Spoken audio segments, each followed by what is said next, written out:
Hello everyone, मैं मीनाक्षी शर्मा स्वागत करती हूँ आप सभी का हमारे अपने YouTube channel Meenakshi Sharma education target पर। सो गाइज, आज की इस वीडियो में हम मैकबेथ के कुछ इम्पोर्टेंट एमसीक्यूज को डिस्कस करने वाले हैं और ये मैकबेथ का पार्ट 2 है। पार्ट 1 में भी हमने काफ़ी सारे इम्पोर्टेंट एमसीक्यूज को डिस्कस किया था। अगर आपने वो वीडियो नहीं देखी है तो चैनल की प्लेलिस्ट पे जा कर के देख सकते हैं। और मिलियन माइंड्स इंग्लिश का प्रैक्टिस सेट भी हमने कंप्लीट करा दिया है, सभी उसमें वीडियोज मैंने प्लेलिस्ट में डाल दी हैं। और डॉक्टर रंजीत सिंह के टीजीटी इंग्लिश के प्रैक्टिस सेट से भी हमने काफ़ी सारे प्रैक्टिस सेट को अपलोड कर दिया है। तो अगर वो आपने नहीं देखे हैं तो चैनल की प्लेलिस्ट में जा कर के देख सकते हैं या डिस्कशन बॉक्स में मैंने उसकी लिंक भी डाल दी है। सो आइए स्टार्ट करते हैं आज की video. Question first, what army joint forces against Macbeth. तो मैकबेथ के जो अगेंस्ट में, विरोध में बताना है कौन सी आर्मी जो ज्वाइन हुई थी। मीन्स जो बाद में जो युद्ध हुआ था, जब मैकबेथ ने सारे कांड कर लिए थे उसके बाद जो युद्ध हुआ था फाइनल, तो उस के लिए जो कौन कौन सी आर्मी आपस में ज्वाइन हुई थी, तो ये यहाँ पे पूछा गया है। तो option A the Scottish and the British, be the French and the Swedish, C the British and the Spanish, D the Prussians and the Scottish।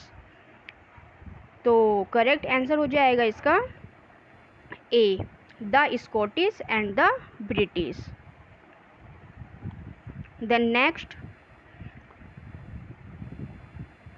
What does it mean that Birnam Wood comes to डंसिनेन।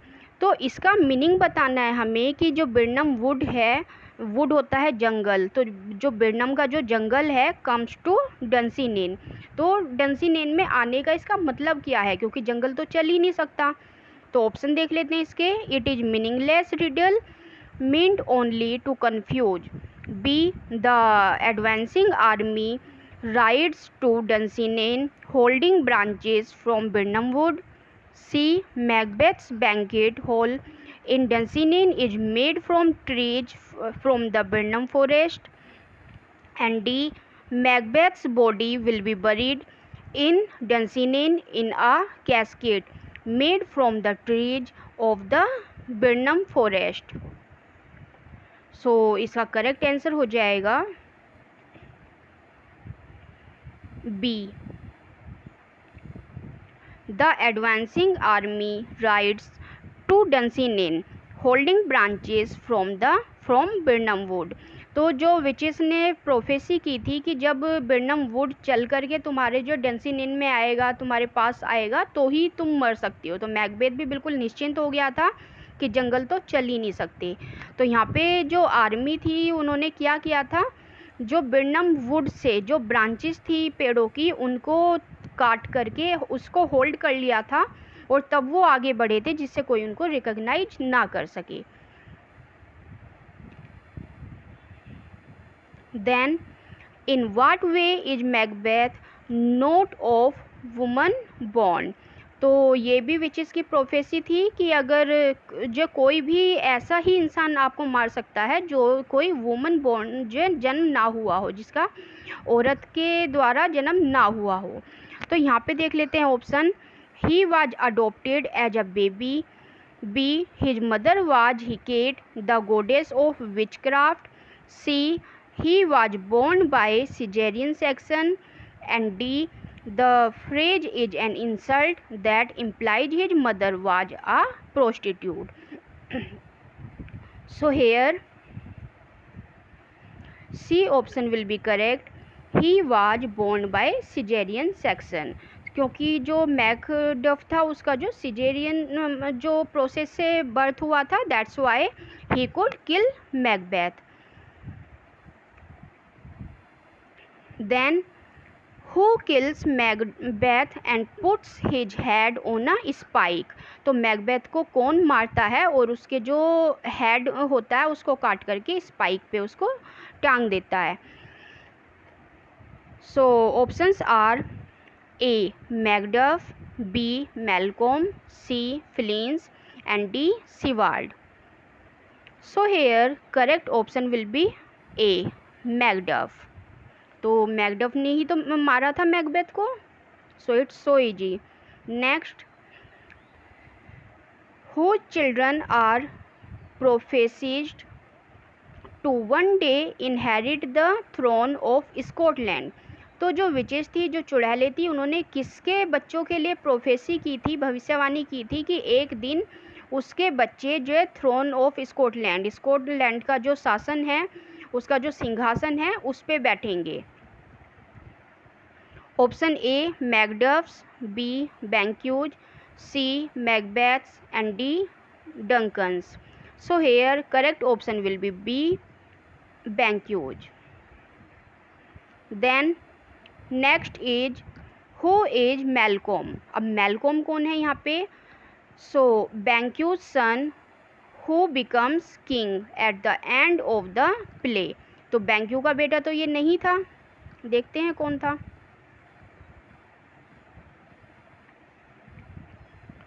Next is Macbeth's brother who kills Macbeth at the time of the play. C. Duncan's son who becomes king at the end of the play. And D. Macduff's son who is killed by Macbeth in battle at the end of the play. So here correct answer will be C. Correct answer will be C. Duncan's son who becomes king at the end of the play. तो ये जो king Duncan था, king of Scotland, उसका बेटा था जो कि play के लास्ट में उसको राजा बनाया गया. Then who is Macduff. तो मैकडफ कौन है? So Macduff is a nickname for Macbeth. B a noble general whom Macbeth has 3 assassins murder. The potter who pontificates on the effects of wine. And next, a nobleman who leads the revolt against Macbeth. So here correct answer will be D, a nobleman who leads the revolt against Macbeth. तो ये एक noble man था जिसने कि बाद में जो अपना बदला लिया था किससे? मैकबेथ से. Next, who first leads Macbeth's thoughts toward murder as a means to his ambitious ends.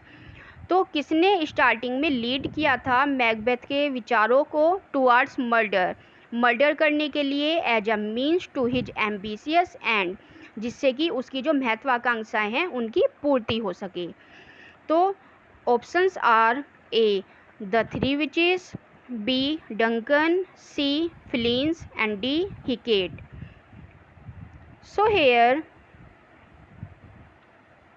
Correct answer will be A the 3 witches. जो 3 चुड़ैलें थी, सबसे पहले तो उन्होंने लीड किया था, उसके बाद में जो बाकी बचा काम था वो उसकी वाइफ ने पूरा कर दिया था, जिसको हम लेडी मैकबेथ के नाम से जानते हैं. Then which king does Macbeth murder in the beginning of the play. और कौन से किंग का मैकबेथ जब मर्डर करता है प्ले के बिगिनिंग में? The thane of Cawdor, Duncan, Edward of England and Jau Kang Wang of China. So here correct answer will be B, Duncan. Next, what kind of warrior does Macbeth sound like as described by the wounded captain at the beginning of the play.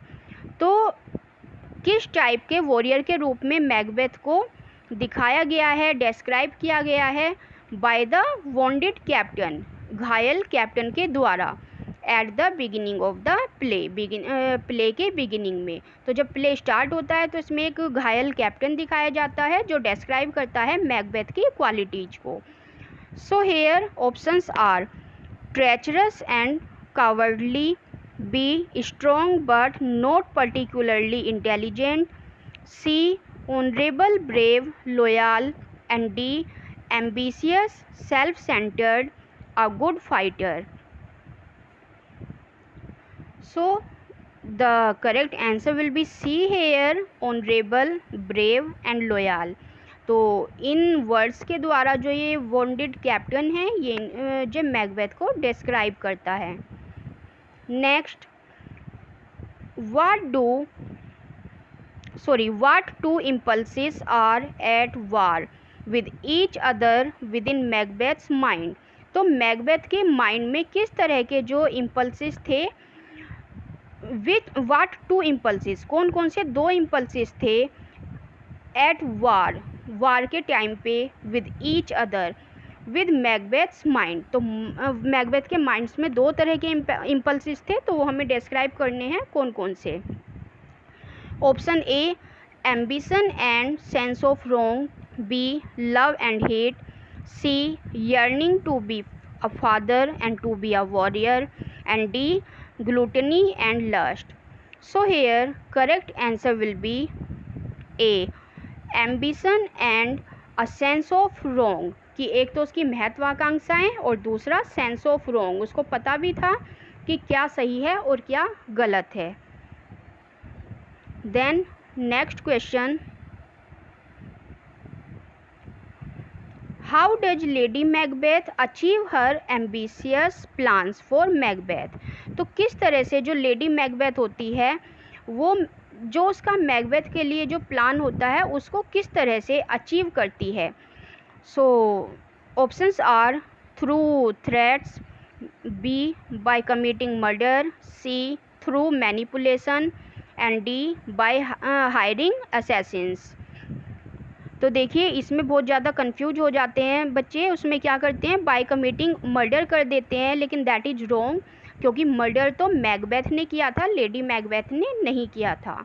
तो इसका correct answer हो जाएगा सी, through manipulation. तो वो manipulate करती है Macbeth को, उसको उकसाती है मर्डर करने के लिए और इस तरह से वो अपने एम्बिशंस को पूरा करती है. Next question is, what is the nickname for the three witches that is used by various characters throughout the play. तो प्ले के दौरान काफ़ी सारे कैरेक्टर्स ने थ्री विचेस जो थी, जो तीन चुड़ैलें थी, उनका कोई निक नेम उन्होंने बोला था. तो वो कौन सा था? The weird sisters, the Fates, Hecate and the Furies. So here correct answer will be A, the weird sisters. So don't be confuse with Hecate क्योंकि ये क्या थी, उनकी लीडर थी चुड़ैलों की, और जो इन चुड़ैलों का जो निकनेम था वो था the weird sisters. Next, what quality best कैरेक्टराइजेज the witches. और इसमें क्वालिटी बतानी है, कौन सी क्वालिटी के थ्रू इन जो चुड़ैलों को कैरेक्टराइज किया गया है. Absolute power, instinctive evil, wisdom and vulnerability. So here the correct answer will be B, instinctive evil. तो ये जो evil थी उनके अंदर बुराइयां थी वो बहुत ज़्यादा भरी हुई थी. Then next is, what does the play suggest happens when one uses violence to attain power. तो प्ले इसमें क्या सजेस्ट करता है या किस तरह का मोरल हमें इसमें देखने को मिलता है कि क्या होता है जब कोई कैरेक्टर वायलेंस यूज करता है टू अटेन पावर, पावर को प्राप्त करने के लिए. तो option A, it begets more violence. B, it leads to wonderful things. C, it is a reasonable means to ambitious ends. And D, it messes with the space time continuum. So here correct answer will be A, it begets more violence. Then next question is, what negative attribute is masculinity equated with throughout the play. So here impotence, B, manipulation, C, naked aggression and D, psychosis. तो इसका देख लेते हैं correct answer. So the correct answer will be C, naked aggression. Then next is, what is a true and good king of Scotland supposed to value? तो यहाँ पे good king की quality बतानी हमें. What is a true and good king of Scotland suppose to value. तो जो king of Scotland है वो किस चीज़ को, किस वैल्यू को सपोज करता है कि किन चीज़ों को हमें वैल्यू करना चाहिए. तो किस तरह की वैल्यू को यहाँ पे सपोज किया जाता है देख लेते हैं. Option A, he should be a strong advocate for the unification of Scotland, Ireland and England. B, he should be loyal to Scotland above all personal interest. Then C, he should see the expansion of Scottish borders as his primary goal. And next D option is, he should make national ambitions a reflection of his personal ambitions. So here the correct answer will be option B. He should be loyal to Scotland above all personal interest. कि उसके अपने फ़ायदे या अपने नुकसानों या अपने जितने भी इंटरेस्ट हैं सबसे ऊपर उसको किस चीज़ को मतलब प्रायोरिटी देनी है. He should be loyal to Scotland. वो स्कॉटलैंड के लिए वफादार होना चाहिए, बाकी सभी चीज़ें उसके लिए बाद में हों. Then what are most of the witches prophecies? तो जो विचेस की जो प्रोफेसीज है वो हमें बतानी है यहाँ पे कि क्या था.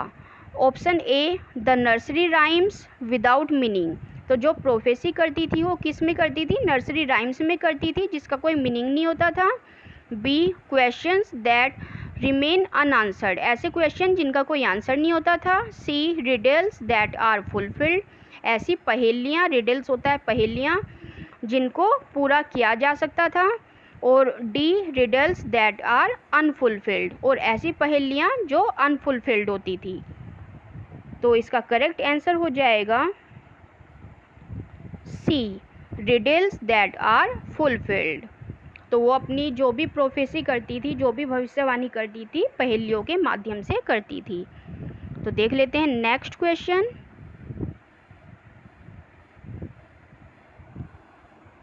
सो next question is, what does blood symbolize throughout the play. तो पूरे के पूरे जो प्ले में बिलर्ड को सिम्बोलाइज किया गया है वो किससे किया गया है. Option A, birth. B, innocence. C, pain and D, guilt.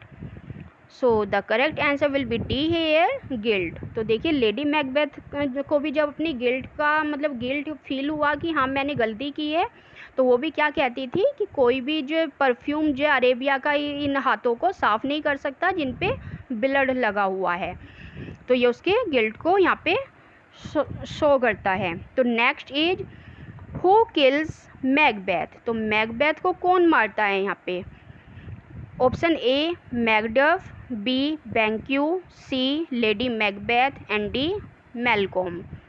So correct answer will be A here, Macduff. Then how many men reign as king of Scotland throughout the play. तो पूरे के पूरे play में Scotland में कितने लोगों ने शासन किया. 1, 2, 3, 4. So the correct answer will be C, क्योंकि स्टार्टिंग में Duncan king of Scotland, then उसको मार करके मैकबेथ वहाँ का राजा बना, और मैकबेथ को मार करके डंकन का जो बेटा था मैलकॉम वो वहाँ का राजा बन गया. तो टोटल 3 जो पर्सन्स थे उन्होंने वहाँ पे शासन किया था through out the play. Then whom does Lady Macbeth frame for the murder of Duncan.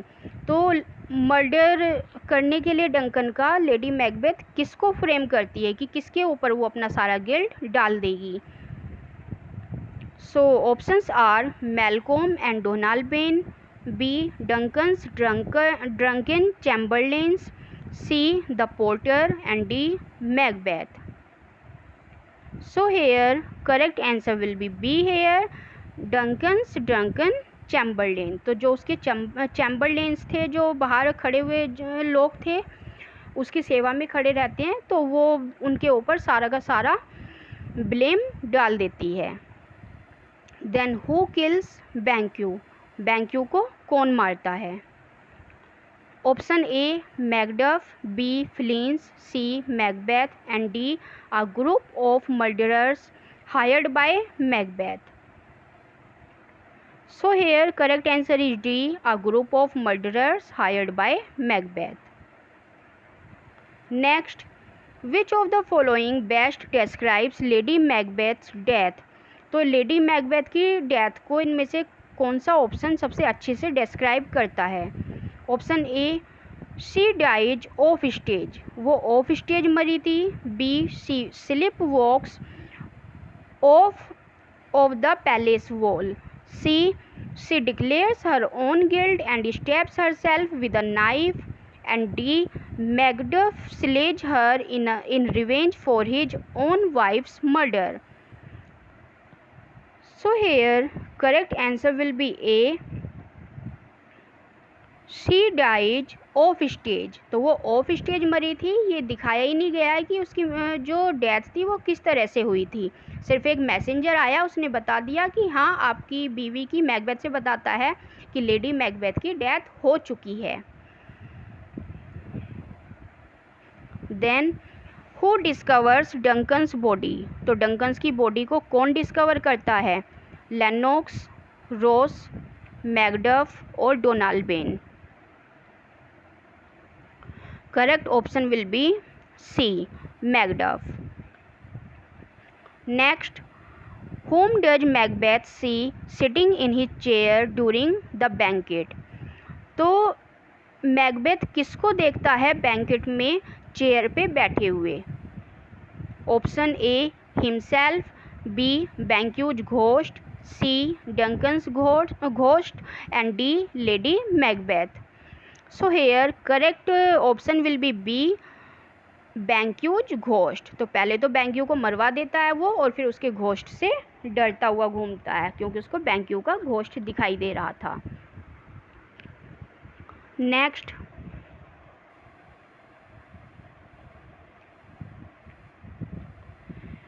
What vision does Macbeth have before he kills Duncan? तो मैकबेथ क्या विजन देखता है डंकन को मारने से पहले? Option A he sees floating head urging him to spill blood. B he sees a bloody axe lodged in Duncan's brow. C he sees a pale maiden weeping in the moonlight. And D he sees a floating dagger pointing him to Duncan's chamber. So here the correct answer will be D, he sees a floating dagger। वो एक dagger को float करते हुए देखता है, जो pointing him, उसको point कर रहा था डंकन्स के चैम्बर की तरफ। Next, with whom are the Scots at war at the beginning of the play? तो प्ले के बिगिनिंग में जो स्कॉट्स होते हैं वो किसके साथ वार में थे, किसके साथ लड़ाई उनकी हो रही थी? Option A Norway, B Denmark, C Poland and D Finland. So correct option will be C here, Poland. Next, which nation's army invades Scotland at the end of the play?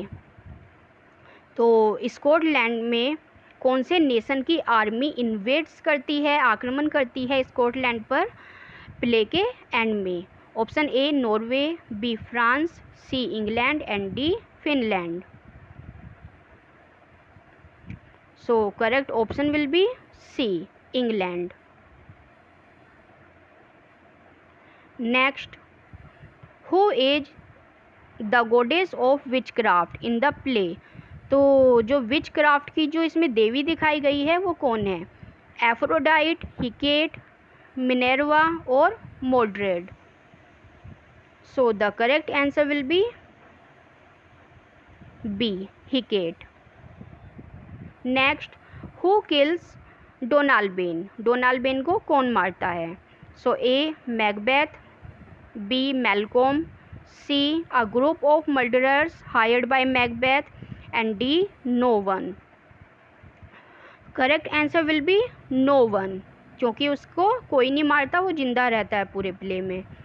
Next, what happens to lady Macbeth before she dies? और जब lady Macbeth मरती है उससे पहले उसके साथ क्या होता है?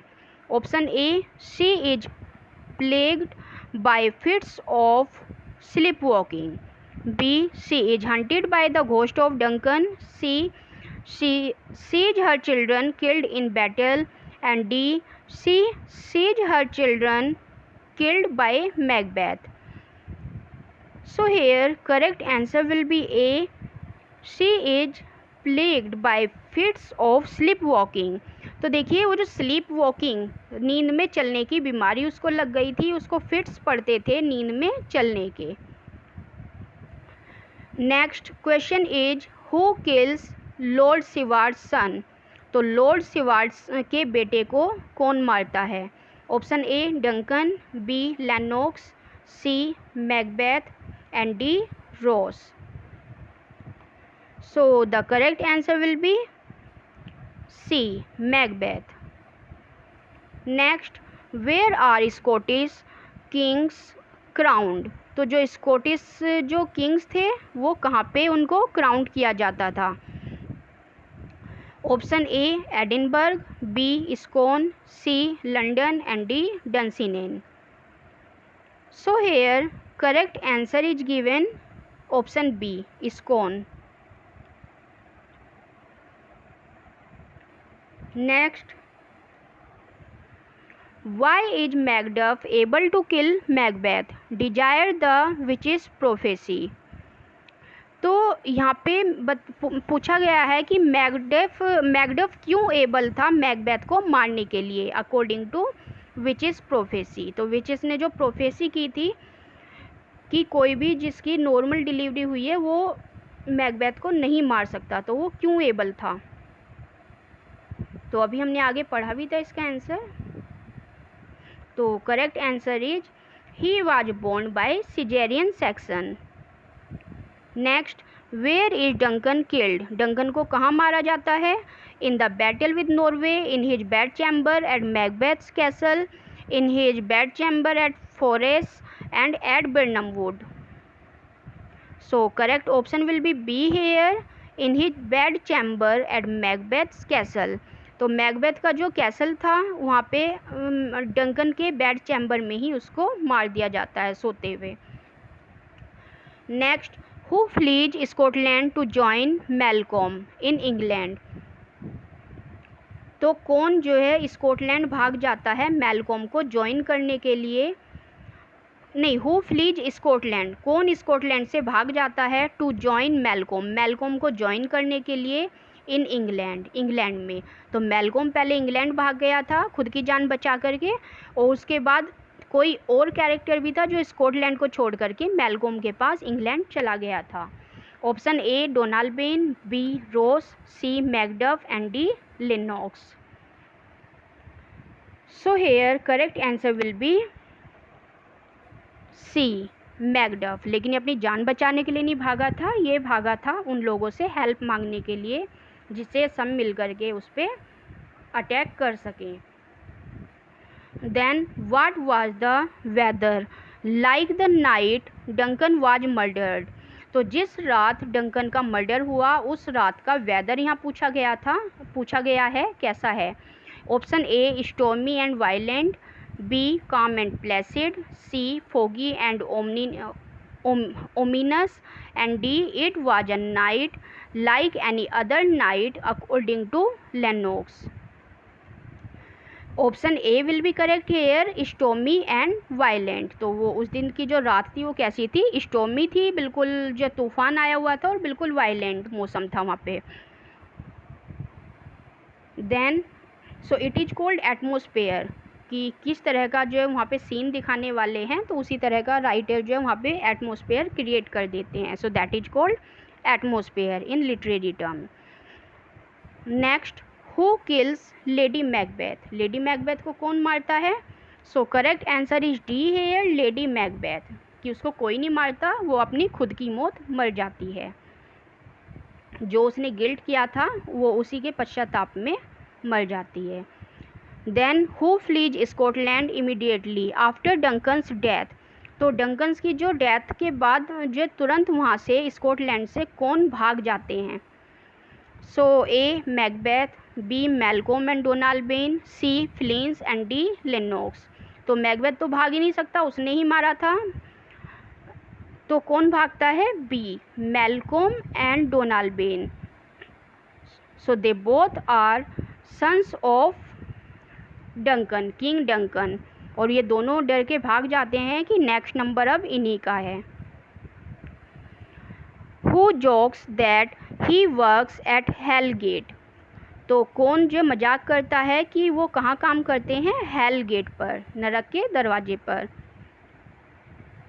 ए Macbeth, B Macduff, C the porter and D Duncan. So the correct answer will be C, the porter. Next question is, what title is Macbeth given after his victory described in Act 1? तो Act 1 जब play start होता है तो Macbeth को कौन सा title दिया जाता है उसकी जीत के बाद? Option A Thane of Cawdor, B Thane of Ross, C King of Scotland and D Prince of Cumberland. So the correct answer will be A, Thane of Cawdor. Next question is,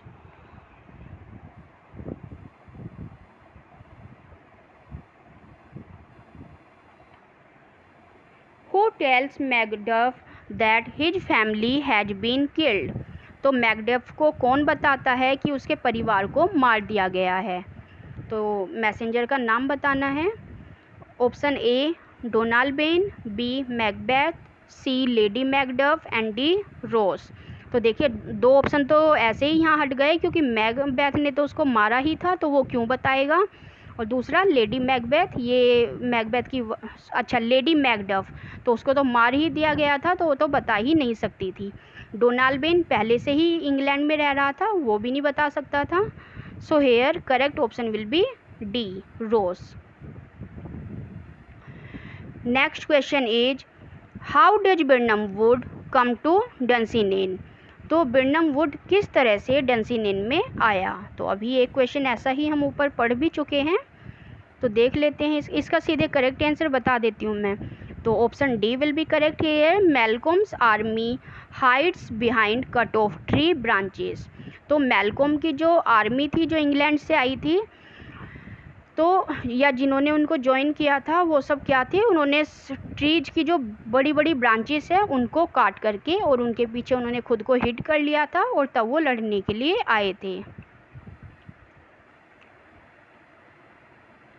तो इसका कुछ purpose नहीं था, the purpose was to hide themselves, खुद को छुपाने का purpose था। उन्हें ये नहीं पता था कि हाँ प्रोफेसी हुई है, ये इस तरह की भविष्यवाणी हुई है, that's why they were doing like that. तो ऐसा कुछ उनका उद्देश्य नहीं था, बस उन्हें खुद को छुपाना था। Then next question is, which of the following films is an adaptation of the play Macbeth by Shakespeare? तो इम्पोर्टेंट मार्क कर सकते हैं इसको। तो मैकबेथ से जो शेक्सपियर का मैकबेथ है उसके अडेप्टेशन से कौन सी फिल्म यहाँ पे बनी है? तो फिल्म का हमें नाम बताना है। तो Maqbool 2004, B Haider 2014, C Omkara 2016 and D seven Khoon Maaf 2011। So correct option is मकबूल 2004। तो देखिए बहुत अच्छा सा यह क्वेश्चन है यहाँ पे, और इससे हमारे दो क्वेश्चन बन सकते हैं कि मैकबेथ के ऊपर कौन सी फिल्म बनी है। तो मकबूल कौन से ईयर में आई थी? 2004 में। या ऐसा भी आ सकता है जो मकबूल मूवी बनी थी वो शेक्सपियर के कौन से प्ले पे आधारित थी, तो वहाँ हम लगा सकते हैं मैकबेथ। तो यहाँ पे तीन क्वेश्चन हमें देखने को मिल रहे हैं। ईयर हमें अच्छे से याद कर लेना है 2004। और ये जो हैदर थी ये हैमलेट के ऊपर बेस्ड थी, और जो ओमकारा थी ये ओथेलो के ऊपर बेस्ड थी। तो आज के सेशन में सिर्फ इतना ही। आई होप आपको आज की वीडियो पसंद आई होगी। तो अगर वीडियो पसंद आई है तो इसको लाइक कर दीजिए और ज़्यादा से ज़्यादा अपने फ्रेंड्स के साथ इसको शेयर कीजिए। तो मिलते हैं नेक्स्ट वीडियो में, जब तक के लिए बाय। और हाँ, उससे पहले यदि आपके कोई भी फीडबैक्स हैं तो मुझे कमेंट बॉक्स में लिखना मत भूलिए। और किसी भी क्वेश्चन में यदि डाउट है तो प्लीज़ वो भी ज़रूर लिख के भेजिए। मैं पूरी कोशिश करूँगी आपके डाउट को क्लियर करने की। तो मिलते हैं नेक्स्ट वीडियो में। Thank you for watching and bye.